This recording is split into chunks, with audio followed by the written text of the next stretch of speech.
This is the Clean Energy Show. Hello and welcome to episode 70 of the Clean Energy Show. I'm Brian Stockton. I'm James Whittingham. This week, the controversial return of Brian's Movie Corner. The VW EV that you can't buy in North America but should be able to. A salute to Australia, long overdue, Brian. And solar power in the Yukon. Plus, a very interesting study on the effects of wind on electric cars. What a jam-packed show this week. I can't believe how fast we're going to have to go to meet our deadline of 1 hour. Yeah, this is tricky, but how are you? How's the week going for you? Well, Brian, I had a tooth done yesterday. I cracked a tooth at the cottage last year, had it replaced with filling instead of actual tooth, and that filling cracked away yesterday as I crunched on a wheat thin, a measly wheat thin. They're not that thin.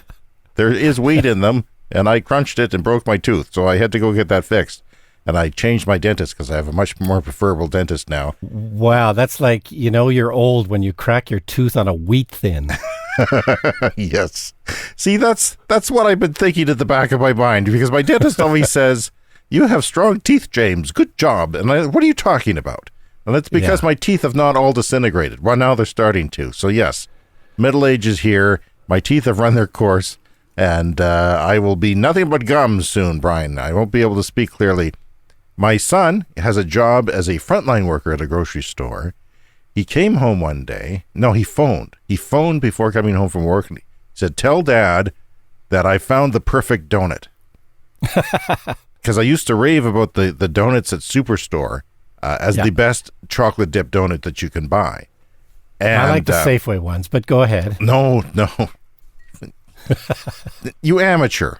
What the Safeway ones are bastard donuts. You might as well be eating toffee. They're not donuts. They're an attempt at donuts. The Superstore ones, I just really like the icing, and then they stopped making them. No more bakery in Superstores anymore. That went away, which was a good thing, because I want to live.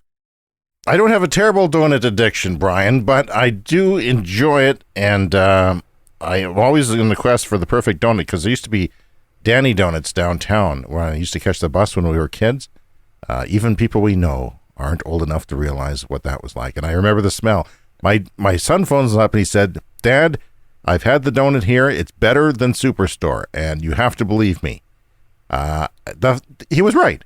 He was right. Wow. It was the best donut I've ever had. And I haven't even gotten into those $5 craft donuts yet. Sure. But I don't think they're going to match what I'm looking for. I mean, just the donut part was immaculate. It was just perfect. And you can only buy them in 6, unfortunately. Possibly due to Or COVID. fortunately. Yeah. So anyway, I found the perfect donut this week. So life-changing. How are you doing? Yeah, I'm good. There's nothing new to report. We should probably just get into the jam-packed show. I just want to warn you, though, that they are re-roofing the house next door, which is very close to my house and the garage. And also there's a thunderstorm. There was a big crack of thunder just before we recorded. So if my power goes out this week, it'll be bad. So let's get started, Brian. What do you want to talk about first? How about solar power in the Yukon? Yeah, well, I know this is one of your favorite topics, is how, you don't have to be near the equator to get good solar power. And we're pretty far north. We get excellent solar power in the winter. It's actually often better in the winter because the panels stay nice and cool. So we have now the biggest solar power project in the Yukon here in northern Canada. And I just thought that was noteworthy. It's they don't say the megawatts, but it's enough to power 400 homes in the Yukon. It doesn't explain how they're going to angle them. Of course, that's one of the issues, particularly in the winter. The sun's at a really low angle in the sky. So, you almost want your panels to be vertical, I would think, in the winter. So I don't know be curious to see what angle they're going to set them at. But, if you can do solar power in the Yukon, you can do it pretty much anywhere. The ideal December angle where we are in, where are we, the 50th parallel? Something like that. Okay. I think 49 is where the States starts. And we're is the in border, Canada. yeah. And that's practically vertical in December. So I think as you go, I'm guessing, 3,000 kilometers north, something like that, you would be even more vertical. I guess the the thing we keep talking about is how solar's getting cheaper and is projected to get a lot cheaper in the future in the next 10 years, that you can overbuild these things. The problem with solar, though, in the Yukon is that they do have a season of darkness, of no light whatsoever. We're not like that here. We have short days. How short do the days go? Like 9 a.m. to like 4:45 or something. That's as short as our days get, something like that. Yeah. And but we do have days. The sun does come up here, but in the Yukon right now, in some parts of the far north, it's sunny all the time, and the sun doesn't quite set, or there's twilight at 3 a.m. or 1 midnight. So what do you do then? I guess you need wind. Yeah, and they haven't explained how they're going to, work with the seasonality of this. But yeah, like you would get incredibly long days in the summer. That would be amazing. So Brian, I'm going to jump to our feedback portion of the show here, if you don't mind. Usually we save it for later, but I want to get into it because we have a lot this week. I want to start with this is we got happy to receive a voicemail. You can leave us a voicemail at speakpipe.com/cleanenergyshow. It's a great way to contact us, as we'd love to have your actual voice on the show. Here's a call we got this week. Oh, hey guys, long-time listener, first-time caller, it's anonymous. Listen, thanks so much for spreading the message last week, getting it out to everybody. That was really appreciated. Tim Cook, we're coming for you. It doesn't look good for you. Oh, God damn it, dropped my AirPod. Trixie! Oh, no. I haven't actually heard that before. This is the first time I've heard it. It just came in. He dropped his AirPod. And now the dog has it. You see? The anonymous is it's not working out with their AirPods. If you're just joining us, they were attacking Elon Musk and EVs and Tesla a couple weeks ago, and they've been on the show to correct that last week. And now we have it's pretty tragic, Brian. Do you have any comments on that? No, but if anyone wants to see the video from last week, it's on our YouTube channel when Anonymous corrected the record and shared a video with us that we could spread to the world. All right, Brian, I am really thrilled to present our next piece of feedback because it is a message that we actually got on YouTube, of all places. I don't mention that as a place for contacting us, but that's where we got a big long email here from a person in Australia. What? We can confirm our first Australian listener. His name is Greg Luck in Queensland. He sends us a big email about what he's thinking about. He listens to us on Spotify, but in honor of us finally getting a listener in Australia, I'm going to play the Australian national anthem, and I ask you to remove your headwear and stand.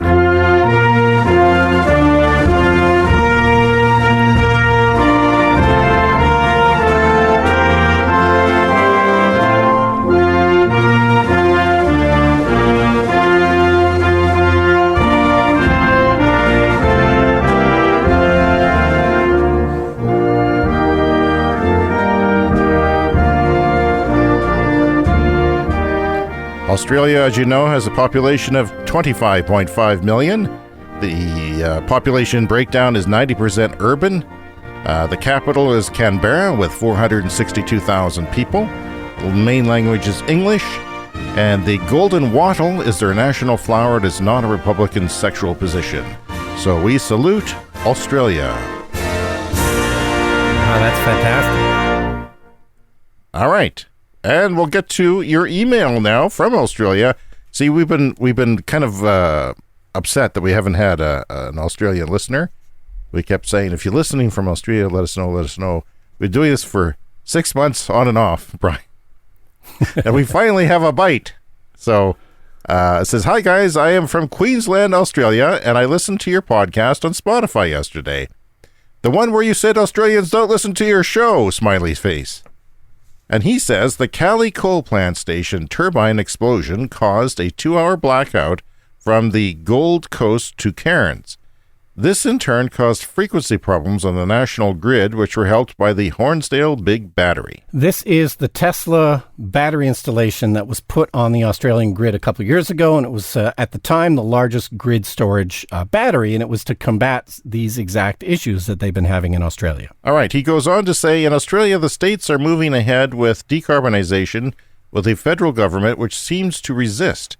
For example, the Prime Minister ridiculed the big battery, then launched their own Snowy Mountains 2 project for pumped hydro, and are building a new gas-fired power station because no state and no private investor will.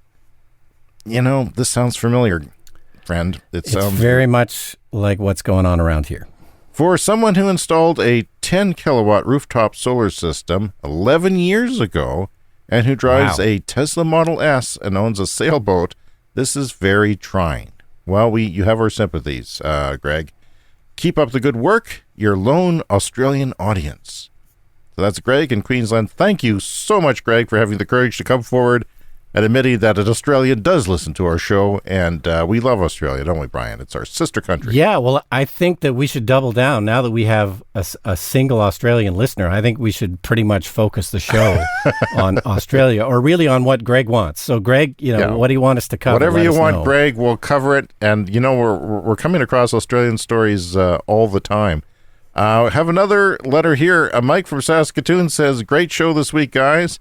Here's a photo of the Tesla service vehicle in Saskatoon, because last week during the show, Brian had a visit from a Tesla service vehicle, and I said, did you take a picture? And I said, I want to see it. Well, he posted one on Twitter for us, so you can see that. Even though we have the Tesla store here now, they still come out to the house unless they need the lift to lift it up off the ground or specific equipment. And they have 2 service guys now, which is pretty good. Yeah, that's not bad. We're still a small community, but 2 service people already. That's good. This is a big expansion for Tesla into a sparsely populated place for EVs. And finally, Euroho wrote, the first mistake Elon made was underestimating Anonymous. Expect us, 888, whatever that means. So that's our feedback of the week, Brian. And as always, you can contact us on Twitter, Clean Energy Pod. Direct message us, tweet us, retweet us, tweet at us. Email is the Clean Energy Show.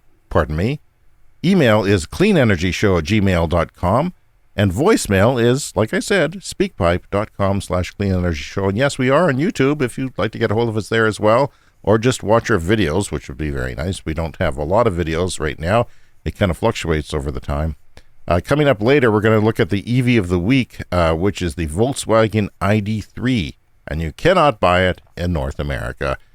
Brian, what else do you have for us this week? A Better Route Planner is an app that we talk about frequently on the show. It's a really good app or website as well for planning electric car trips, because you can plug in your model of car and what your state of charge is to start with and all these different parameters, and it will plan a route for you based around the chargers that are available for your car. So I definitely recommend it. They put out a nice big blog post where they did a study about the influence of wind on the Tesla Model 3, which is the car that I own. We've talked about this a lot. And as I drive around our extremely windy province, the wind really affects the range a lot. Yeah. And it always seemed to me like it was affecting it more often negative than positive. And this study from A Better Route Planner confirms that. They've got this nice graph here where they map it out. And basically the gist of the study is they found that about 2/3 of the time, the wind is a negative effect on the car. Basically, the wind has to be pretty much directly behind you as a tailwind. It's got to be pretty much directly behind you to have a positive influence. And even then, it's not as great as the negative influence. So what they found, like they looked at a wind speed of 36 kilometers an hour, which is 22 miles an hour. And basically, if you've got a direct tailwind, you decrease the consumption by 6%. But if you have a direct headwind, you lose 19% efficiency on your car. So, yeah, this was, quite eye-opening for me. Crosswinds are negative on the car. So the wind's got to be pretty much right from behind you, or sort of a 30-degree area behind the car to get a benefit. And you still don't get as much benefit as you do get a decrease when you've got a headwind. You were all cocky last week when you said that you were off to Weyburn to get your partner her second dose. And I said, yeah. But Brian, it's very windy. Are you sure you're going to make it? And he said, nah, I got a tailwind. It'll be fine. It'll be, it's halfway one against it, halfway back. How did you do on that trip? Yeah, it was actually really good, but mostly because there was construction on the highway. Oh. So we lost about a half an hour, but that meant our driving speed was quite slow the whole time. And of course, the slower you go, the less wind is a factor. But yeah, it was a massive headwind on the way there and then a massive tailwind on the way back. But yeah, because we were driving quite slowly, like the efficiency on the way back, driving slowly and with a massive tailwind was ridiculous. It was like the lowest consumption figures I'd ever seen on the car. Well, it seems like this would affect all cars. The Tesla Model 3 that you're driving is a very slick car. It's sporty and it's got a rounded back and what do you call it? The deflector at the back that to lessen the drag coefficient. And if you're driving an F-150, that's coming out later this year, early next year, depending on where you are. Electric, it's going to, that's a big boxy car. The Humvee, the Hummer EV is going to be boxy. A lot of the newer vehicles that have yet to come to market are going to not be slick like the Teslas. No, and the Tesla Model S Plaid, which we talked about last week, has the lowest drag coefficient so far of a commercial car. So that's something Tesla's really worked on, is the aerodynamics. Of course, that limits you a little bit in terms of design. Some people don't like a aerodynamic design, but efficiency is going to be one of the major factors here as we move to EVs. When I got my first Prius, it was brand new in 2012. I decided that I was going to drive to Calgary on one tank. Except, this is with the family, of course. There was a headwind of 50 kilometers an hour or more for most of the day. And we talk about this because I used to go to Calgary. We talk about that as my EV one-day trip, 8 hours of driving and eating. And we'll get back to that later because I have a bit of an update. But, and I drove slow, Brian. I drove 100 kilometers an hour just so I could do that. And my family was not happy. But I made it. And one tank of gas, $28 to refill. Well, I can tell you, I had a 1983 Datsun 200SX, and it had a 60-liter gas tank, a kind of a slightly big gas tank, and I actually once made it from Calgary to Regina on a single tank of gas from a car from the 1980s. That's amazing. I will say the Calgary to Regina trip is different because it's actually downhill, right? It's downhill, and usually you get a tailwind, so that would be part of it. Yeah, the prevailing winds are from the opposite direction. But there's another thing here in the study I wanted to mention. This is a quote from the beginning of it. Vehicles in general are highly affected by weather conditions, and for EVs, this is actually clearly visible due to the high efficiency. Right. Anything which makes it easier or hard to push the vehicle forward will noticeably affect consumption. An ICE car, a combustion car with a 25 to 30% efficiency, will see the same weather effects, but the bad efficiency of the engine will simply hide it. So electric vehicles are way more efficient with the energy that they have. 90%. But that means that you notice it more. Your gas car is wasting energy all over the place, so you don't notice it. You can heat your cabin with that wasted energy from the friction, for example. Wow, that's all making sense to me. I am so happy. That is actually very enlightening because we always wonder why EVs take a bigger hit when you're towing a vehicle. Why do EVs take a bigger hit in cold weather? It's because they're 3 times more efficient. So you really see, I don't know if that makes sense to everybody, but it makes sense to me now. Thank you for that. But let's keep moving because it's time for What Do You Think? What do you think? This is the section of the show where I save things that I just don't understand. Brian, world-renowned expert in a lot of things, according to his CV. So I asked Brian what he thinks of things that I don't quite get. Tesla's launching Tesla Energy in China, including Powerwall and solar. Brian, what do you think about that one? Well, I don't have a huge opinion on it. Like, obviously, this is a huge potential untapped market, but I don't know how popular rooftop solar is in China, and we don't have any details about a manufacturing plant. Like, if you're going to try to supply China with batteries and solar panels, you're going to have even more kind of factories and supply. So that's encouraging. It seems like a smart move. We just need more details. By the way, it's all Tesla. What do you think this week? Tesla signs a deal with new home builder to outfit whole community with solar and Powerwall and chargers. Why do you think they're doing that? Why bother? This makes a lot of sense to me. If you sort of partner up with a developer, often, they're building many homes in one kind of subdivision. They'll put up 20, 30, 50, 100 homes. And if you can partner up with the builder and add, solar roof tiles or solar panels and batteries and make it part of the construction, I think that's probably the best market for Tesla. Like, it's harder to retrofit roofs for either solar panels or the solar roof tiles. So getting into the market for new homes is probably the smartest thing for them. Tesla will hold an AI day to show progress and recruit talent. Are you looking forward to that? Do you think we'll get anything out of it? And what's their motivation behind it? Yeah, well, they keep saying that all of these presentations, including Battery Day, are mostly about recruiting. They don't seem to care. Tesla doesn't have a PR department. They don't spend any money on advertising. They really don't care what people think of the company or what the stock price is at. But they do these presentations because they need people. They're growing. They're expanding rapidly. So this is all related to, just recruiting. So, I'm looking forward to it because there's always great info at these events. Tesla unveils its new supercomputer, fifth most powerful in the world. The fifth most powerful computer in the world is not owned by NOAA for predicting weather or NASA. It's owned by a car company to train self-driving AI, Brian. No, and there was a presentation this week, which I think we have a clip from Andrei Karpathy, who's the head of AI, the head of the self-driving team. And so, he dropped this tidbit, which was new. Everybody didn't really know this, but Tesla has the fifth largest supercomputer in the world, and they're using it to train their AI. But we'll learn more about this at AI Day, but this is not the Dojo computer that they were sort of teasing earlier in the year. They're planning to build an even bigger supercomputer just for training artificial intelligence. And that's, the thing everyone's waiting for at AI Day is what their even bigger supercomputer is going to be, because they're making do right now with only the fifth largest in the world. Do you want to talk about Andre now, since we touched on him?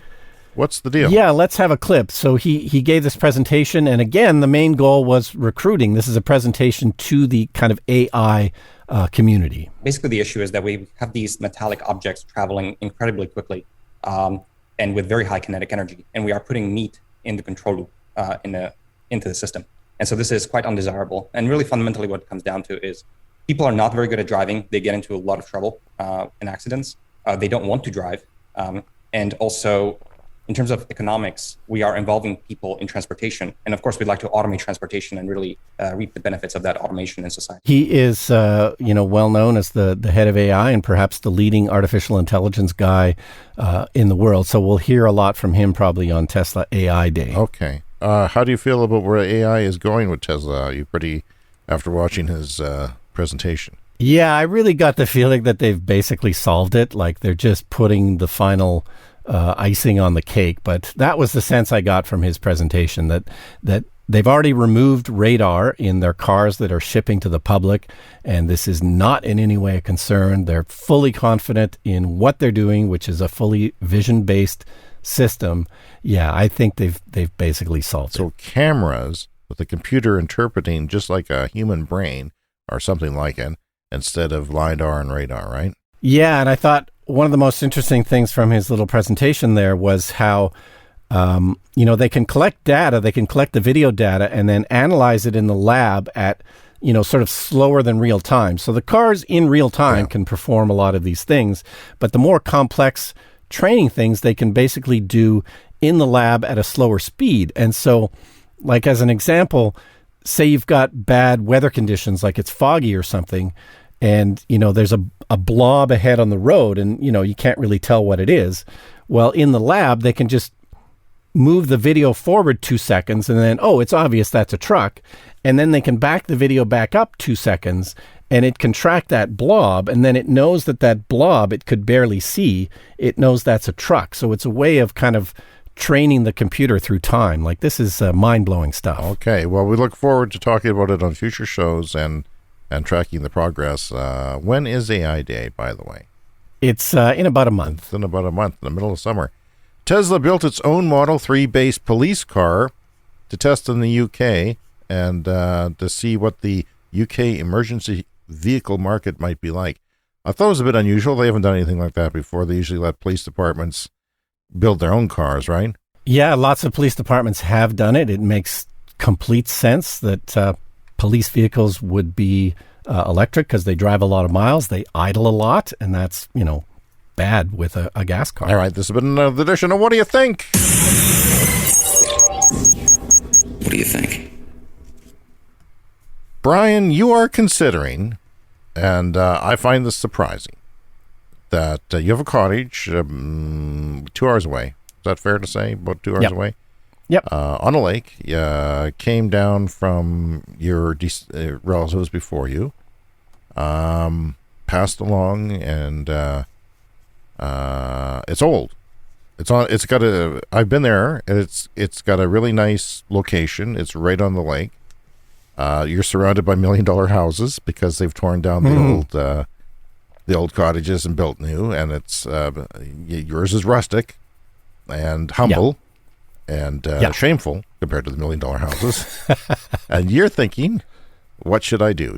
Because we have such a great property, should we build something on the property? And if so, what? Because, that would make the property actually worth something eventually, rather than, right now. So you're thinking rammed earth. Yeah, no, it's an old seasonal cottage, which is really difficult to use in the winter. It's basically a shack, which is how all the cottages were at the time. It was built in the 50s and 60s. They were all kind of seasonal. But I've always been interested in architecture. I've made a couple of films about Joseph Pettick, a great Saskatchewan architect that I'm a huge fan of. It's always been a dream of mine to kind of build my own house with an architect. So we're thinking about doing this. We've talked to an architect friend of ours, and he told us about rammed earth, which was something I hadn't heard of. I know you had known a little bit about it, but I went down the YouTube rabbit hole and learned all about rammed earth. And if we build a cottage, I think that would be the way to go. And we've got a clip here. So there's a clip on YouTube of David Suzuki. He's a legendary Canadian environmentalist and TV host of nature shows. Our own David Attenborough. Yeah, he's our David Attenborough. He is, absolutely legendary. Wonderful guy. Done a lot for the environment over the years. And so here's a clip from a show that he did about rammed earth construction in Canada. Rammed earth is a traditional building technique still used today. Its name says it all. The main ingredient is simply highly compressed dirt. The material allows for the creation of buildings with an organic look and feel. One of the most stunning rammed earth houses is home to rock icon Randy Bachman of the Guess Who and of Bachman Turner Overdrive. The Bachman's house was constructed by builder and designer Mir Krayanoff. Rammed earth is an ancient technology that has recently undergone a revival and has become very popular and accessible in a lot of regions where it wasn't available before. It used to be that rammed earth was only in the hot, dry, arid areas of the world, and now it's become available almost everywhere. I was excited about doing rammed earth, but it needs to be insulated. So we thought insulation, let's hide it in the middle, because the beauty of the rammed earth on both sides is, a good attribute. We use a little bit of cement, 5 to 10% cement, and we use some steel reinforcing. So what would you be doing with rammed earth? Would it be a larger scale cottage? Would it be insulated? I have questions. Yeah, well, we're not really sure, but it would be probably a large bungalow. We want something that kind of blends into the landscape. We don't want to make one of these monster houses, which often go up. So we want something like a bungalow, kind of small scale, but a fairly large bungalow. It's a fairly large lot. And we're looking at some designs. It would have to be obviously insulated. So, the area that they're talking about in the clip is the west coast of Canada, where it's a lot warmer. But people are starting to build rammed earth houses here where it gets super cold in Saskatchewan. There's 2 or 3 rammed earth houses in our province. And so, I imagine you just have to put more insulation in the middle, but you put rigid foam insulation in the middle of your rammed earth walls. So you put the dirt on either side of it in a sort of a wood form. You just pound it down and you end up with these, very solid and hopefully very well insulated walls. When I was a lad, I don't know how old, let's say 6, 7 years old, I used to build Lego houses. And it was during the energy crisis in the 70s, and I was cognizant of it because my family watched the news every night. And my dad would complain about the energy bills. My family was not rich. They weren't poor either, but they had to be cautious about their money. And so I was very, I would see him stressing about that. And I came up with the idea. It was a very cold day, and I was downstairs looking at the cement walls. What if we built a cement wall out of sand, and it was like a meter thick, a yard thick, Wow. And sand is not the answer, actually, because it doesn't compact as well. And it's the actual earth that can, with a little bit of cement, actually turns into, and it's hard to believe, but these things are waterproof. Like, I had that idea. I was thinking about that, and other people have probably thought about it over the years. But, people didn't build their houses. We live on the prairie here where people,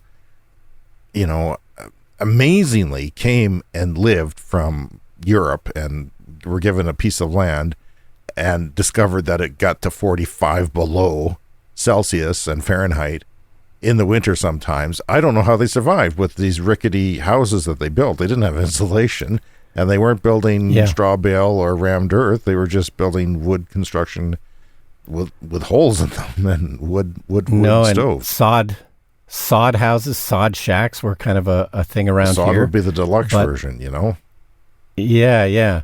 But I don't know. It's my main concern about rammed earth is it sounds too good to be true. Like it hits every point that you wonder about. Like it's waterproof, and it allows kind of moisture to travel through it. Like it regulates the moisture, it regulates the heat because it captures the heat.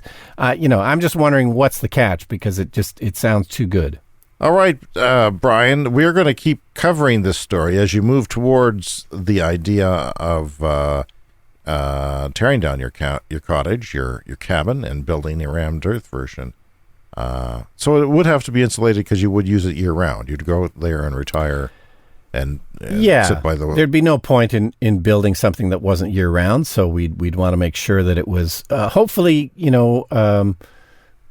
carbon neutral, right? Solar panels and heated with electricity, and hopefully we're not wasting any energy. So the roof design would have to be designed in a certain way too for solar, I take it. That would be one consideration. Yeah, and kind of like living, again, kind of sod, like living roofs are one way to do it. I'm not sure we want that hassle, but you'd have to have a well-insulated roof with you can't have a living panels. roof and solar panels, I don't think. That doesn't work that way. Probably not, but we'll see. Yeah, hopefully a net zero building. Well, we're going to keep following the story. And so you'll be there in the wintertime in your insulated rammed earth house, sitting by the fire, writing angry letters to the editor in your old age. Yes, and also Randy Bachman, noted musician, said it's great for acoustics. So if I have to record the podcast out at the cottage, it should be fantastic. You could rent it out as a recording studio. Yeah. And people would probably go for that, 2 months to write and record a record. There was a cottage out at Buffalo Pound where people used to go to write close to us. So Audi says it will produce its last internal combustion engine by 2033. This is the luxury brand of Volkswagen, and only launch new EVs starting in 2026. Their only new vehicles will be EVs starting in 5 years. Okay, any thoughts on that? Well, it's a start. We'll likely see all of these numbers kind of accelerate as time goes on, but we'll see. All right, well, let's get to the EV of the week.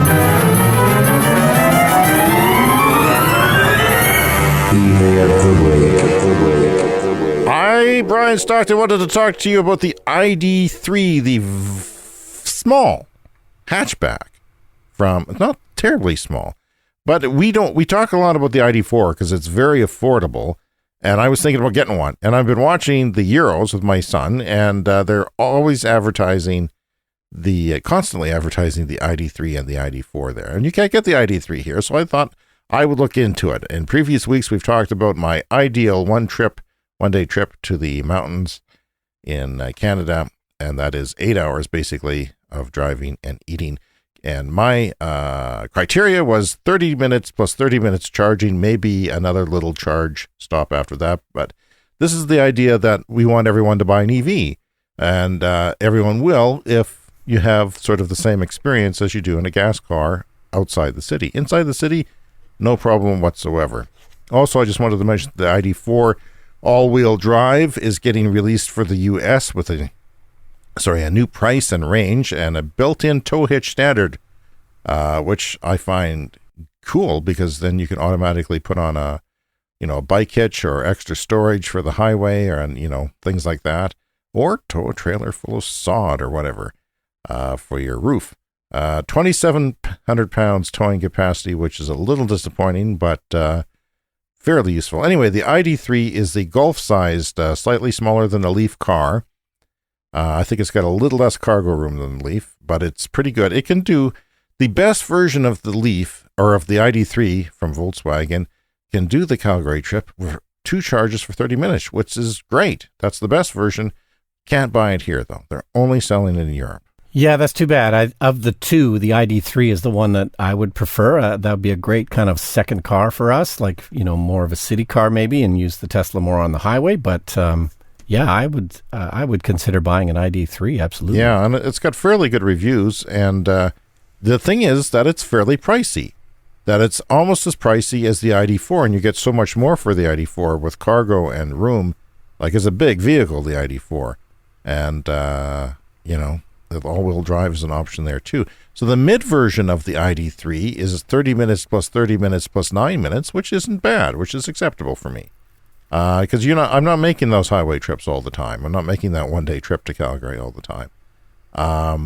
So that's pretty good. However, the low version is 6 charges for 1 hour and 46 minutes, and that makes it a city car.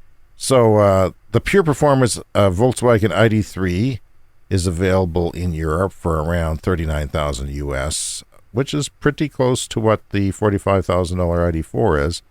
And 2 trim options. The cheaper city level is focused on style, and it costs around $45,000, but goes a lot further. So there's new variants. And different options, up to 336 miles of range with the 77 kilowatt-hour battery. Now, the thinking is, Brian, is that they would come out with an ID.3 in Canada, in the United States, for $30,000. Everybody could go out and buy one who wanted to buy one as an EV. I know that's not the form factor of car. That people aren't buying hatchbacks left and right anymore, and they're going away. But I would buy one if I could. Yeah, hatchbacks are more common in Canada than the U.S. For some reason, the U.S. really doesn't like hatchbacks, but it's, maybe the main form factor in Europe. And, here in Canada, we have, I don't know, we're probably in between the U.S. and Europe in terms of our love of hatchbacks. Let's get the Brian's Movie Corner. Brian's Movie Corner. Okay, now this is perfect because now we have a viewer in Australia. I think we got to double down. And Greg, was that his name? Yeah, Greg. So, content just for Greg. Greg, let us know what you want us to cover. But, we mentioned this film just at the tail end of the last episode. And I wanted to play a clip because this reminded me of you and your situation. You've got this house, you're downwind from an oil refinery, from a steel mill. You've got a pipeline running right behind your house. And this is kind of similar to the situation in this film called The Castle from 1997, an Australian film. But the guy's got a very positive attitude about it, and I thought that might, rub off on you. So we have a clip. Our family lives at 3 Highview Crescent, Coolaroo. Dad bought this place 15 years ago for a steal. As a real estate agent said, location, location, location, and we're right next door to the airport. It will be very convenient if we ever have to fly one day. Dad still can't work out how he got it so cheap. It's worth almost as much today as when we bought it. Our Crescent was going to be the heart of a major housing development, but it never got up. They reckon the planes put people off, them and the power lines. Not Dad. He reckons power lines are a reminder of man's ability to generate electricity. He's always saying great things like that. That's why we love him so much. I have not seen the movie, but it's well reviewed on Rotten Tomatoes, Brian. Yeah, it's a sort of a feel-good Australian comedy, but I don't know, does that resonate with you at all, that having that positive attitude? Having a positive attitude does not resonate with me. Our listeners know that. I am the glass half-empty person of the show. I think he's delusional. Well, and I will say, I think, I mean, I hate to say it, but I think your situation is actually worse than his. My wife opened the front door this morning and says, I smell industry. And I said, it's the steel factory because the wind's from the northwest. But I will add that you actually have an innovative passive solar house based on a design from the 70s that was created here in our province of, you building houses with huge insulation, minimal heating from the sun. So that is, one of the reasons you got it. Yeah, it is. And I do love the house. And I'll tell you what I've said this before, but what I really love about it is the bright light in winter, because we do have a long winter here. It can be inhospitable to go outside, but we do have a lot of sunshine, especially in January and February, and less so in November and December. And it's just cheerful. It's just, you feel like you're on the beach, you're laying in bed, your laptop, and the sun is bathing your entire room because it's at a low angle and with the big windows. I love that, and I would never not want to have that again. Our winters are brutal, as we often say, but we get a lot of sunshine, and it's low in the sky. It blasts right into your house if you have southern exposure. We have southern exposure. It's really fantastic when those winter days are getting you down. What else did you want to say? A quick bonus on Brian's movie corner. Okay. A second film I wanted to mention called Nobody, starring Bob Odenkirk. Do you know about this film? No, I don't. If you like violence, this is a good film. It's sort of in the vein of John Wick. Okay. And it's a lot of fun, but our good friend Scott Watson is an associate producer on the film. All right. It was shot in Winnipeg, kind of near where we live. And Bill Mills was the key grip. So our old friend Bill Mills, who I know from the early days of the Saskatchewan film pool, Bill Mills, a legendary key grip. And so if you watch films based on who the key grip is, I can highly recommend Nobody. Okay. If you do that, write Brian a letter right now, cleanenergyshow@gmail.com. Let's get to the lightning round. The Clean Energy Show Lightning Round.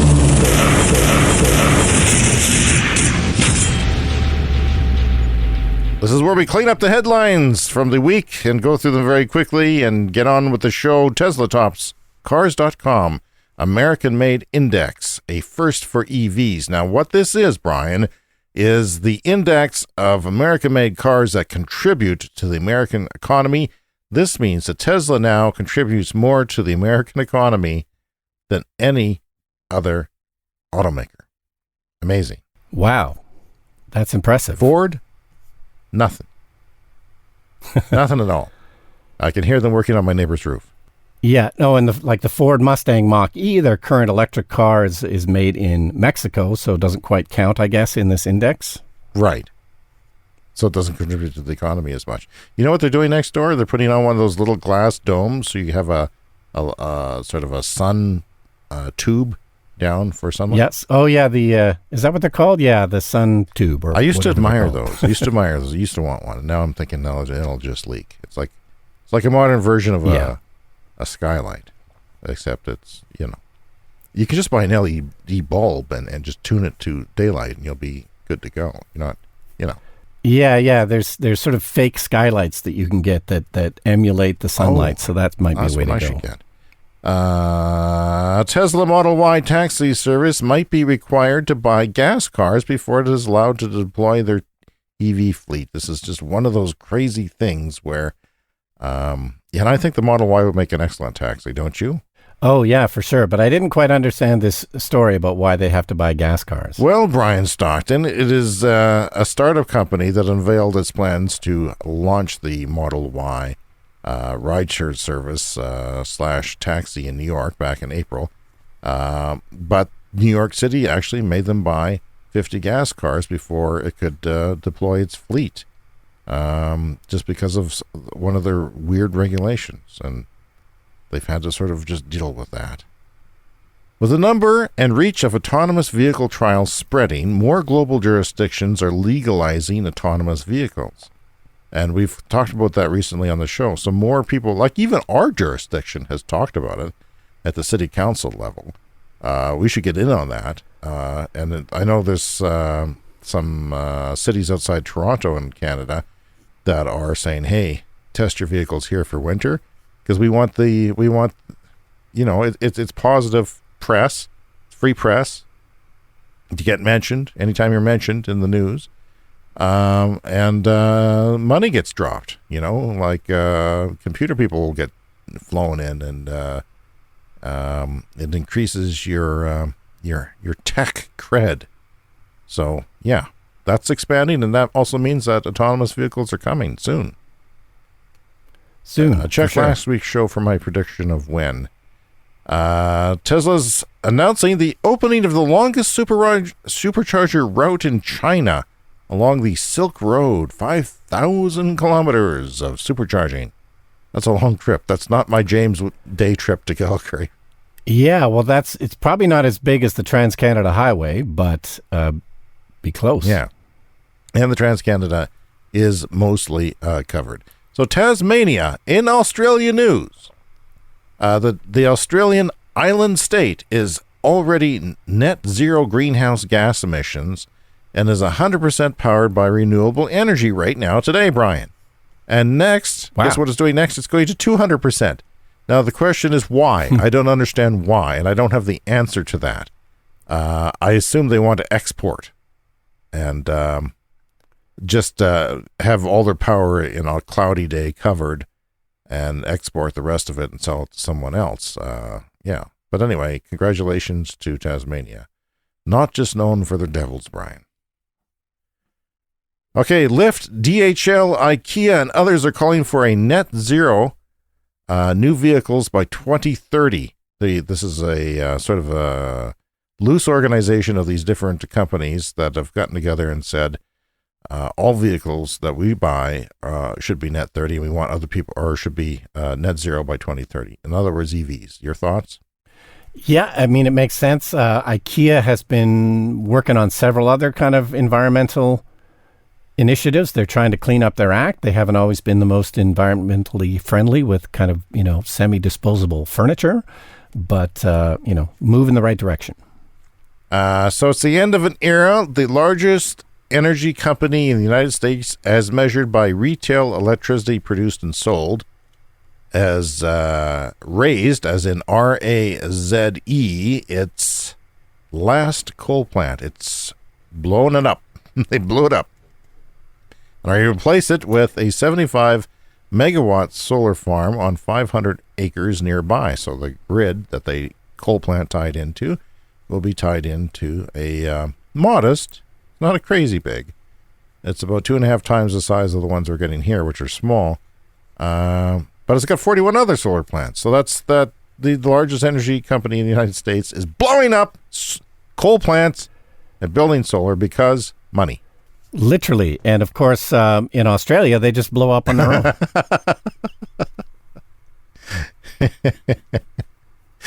Yes. We're tailoring the whole show to one listener in Australia who's listening on Spotify. Maine has become the first U.S. state to pass statewide legislation to divest from fossil fuels. Good to hear that, Brian, and I hope others do the same. Yeah, we hear this frequently from, pension funds and things like that. So it's just spreading. So, there's the oil, you may have noticed, is going up in price. And a lot of the analysts on the clean energy transition side are saying this is great.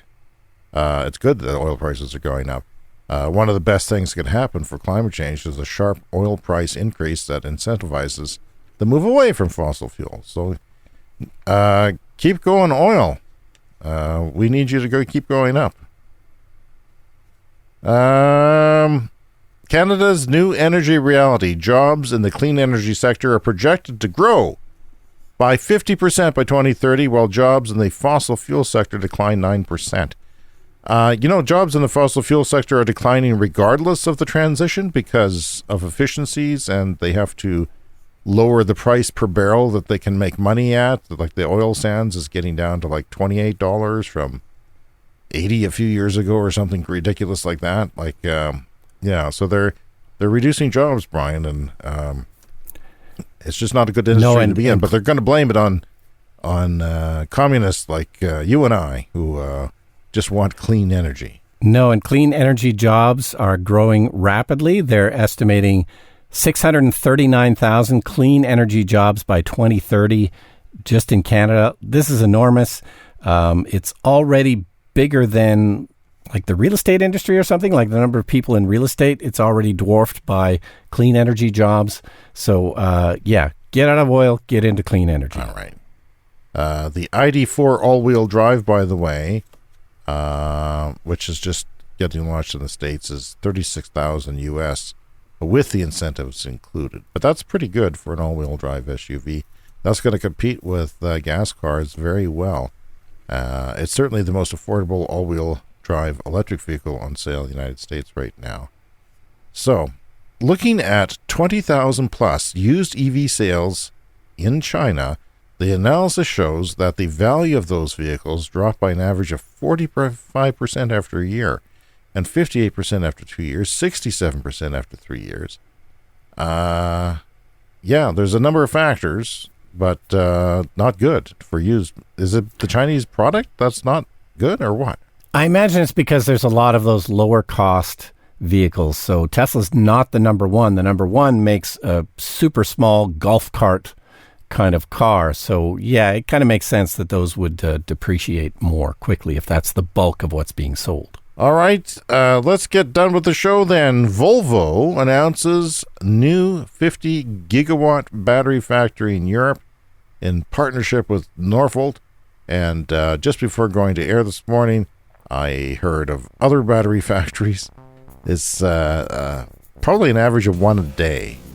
And these are gigafactories. These aren't your local mom and pop shop battery factories. These are massive, seen from space, gigafactories of batteries. They cannot build them fast enough. And will we have enough battery supply? Will it choke out?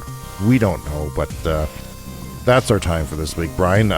It's always fun talking to you. This is our weekly conversation about how the world is changing rapidly in clean energy and transportation, and we're on top of it. We find it exciting, and we're glad that you joined us for our conversation.